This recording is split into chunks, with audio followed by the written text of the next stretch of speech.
vous explique le principe du jeu. Donc, sur le plateau, vous allez représenter le fonctionnement de votre système d'alimentation. Partie supérieure, vous allez représenter tout ce qui est assolement et production fourragère. Et partie inférieure du plateau, tout ce qui est allottement et rationnement des animaux. Le plateau est divisé en 13 périodes de 4 semaines qui commencent au 1er janvier et finissent fin décembre. Pour représenter les surfaces et la production fourragère, donc, vous avez des baguettes. Et donc, une année climatique, un sol, un couvert végétal et un itinéraire technique. Donc là, par exemple, on a du pâturage toute l'année. Et vous avez la disponibilité en herbe au pâturage en kilos de matière sèche par hectare et par jour. Donc, ici. Pour représenter le troupeau, ici vous avez des petites cartes. Donc, et en face de tout ça, vous allez pouvoir créer les rations qui correspondent à chaque lot d'animaux au fil des 13 périodes de l'année. Et pendant que vous créez le système, moi je le renseigne dans l'ordinateur et comme ça, une fois que votre système est terminé, on pourra regarder est-ce que vos brebis elles sont alimentées à satiété.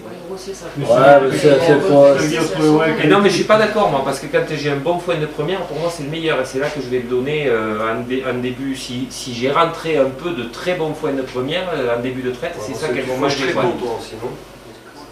Donc finalement il n'y a que en hiver là, fin d'automne-hiver, où on a une pâture disponible qui est supérieure à la capacité d'ingestion du troupeau.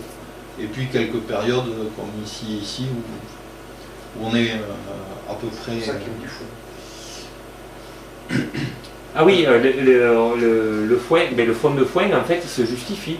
Voilà, ouais. C'est assez intéressant quand même, parce que tu l'as pas rentré le foin de légumineuses au cours de la période, 500 grammes.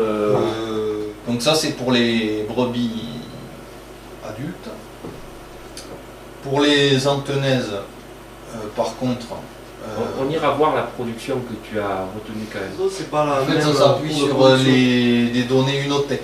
Oui, mais donc tu es dans les choux complets au niveau de la courbe de production. En fait. Ok. En partant de 2 kg, au deuxième mois, à la fin d'allaitement, tu es à 1,9 kg. Deuxième mois, 1,64 kg. Troisième mois, 1,35 kg. Quatrième mois, en fait, je suis plus près finalement de 2,8 en fin d'allaitement que en fait, je suis entre 2,35 et 2,8. Je suis à 2,5 moi en début de lactation.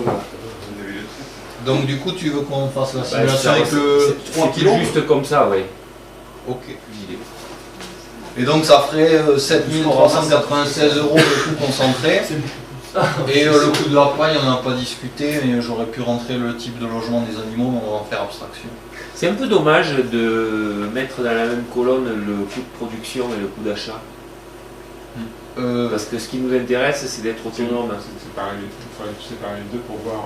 Mais c'est en fait, ce qui est acheté figure ici. Ouais.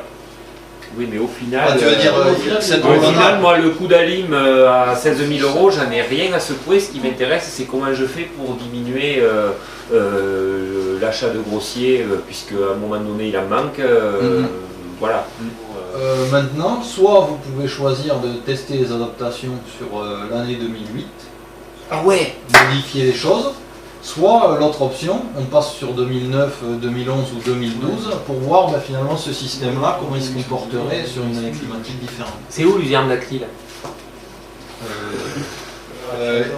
Comme tu as supprimé le dactyle symphonie qui était pâturé toute l'année, tu as vachement moins d'herbes disponibles au printemps. Ah oui, mais parce que tu me le mets en stock d'office, mais je vais faire plus de pâture. Alors, attends, parce que ça, c'est le paysan qui va l'adapter. Quand il voit l'herbe pousser, il dit ça. Hop, calme-toi. Donc, en ayant cette partie que pâturée, pour l'année 2008, au printemps, il y a beaucoup plus de disponibilité. Ton lot de brebis, il mange en août. Il mange correctement. Et là, a priori, c'est vrai qu'on trouve une cohérence, même dans les résultats. Je crois que ça a choqué personne. Le fait quand on remplaçait le Saint-Foin par la luzerne, on voyait bien des remplissages des endroits où on les attendait finalement. Mais non, ça fonctionne, mais faut, plus t'es précis dans tout ça, plus...